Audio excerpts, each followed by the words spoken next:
All right, here we go with 5.6. So again, you have your setup. You're going to do 1 through 27 odd, and you're looking for the least common multiple. Remember, I showed you the cake method in order to do that. And remember, when you do the cake method, before when we were doing GCF, we were using different parts of the cake. So remember, your GCF was the 2 right there. We're not looking for the greatest common factor. Your 5 and 6 was if you were simplifying that fraction. It's not a fraction. We are just looking for the least common multiple of 10 and 12.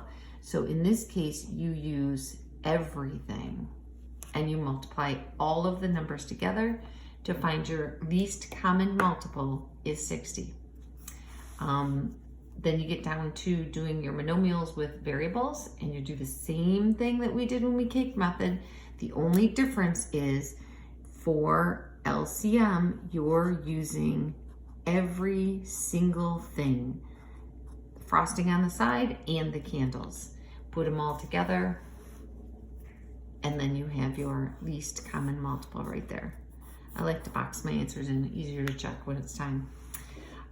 Then we get down to question like 21, where you have to compare the two fractions. I said, you know what?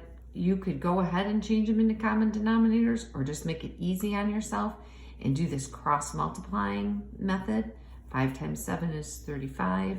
15 times 2 is 30. 35 is greater. So 2/5 is less than 7/15.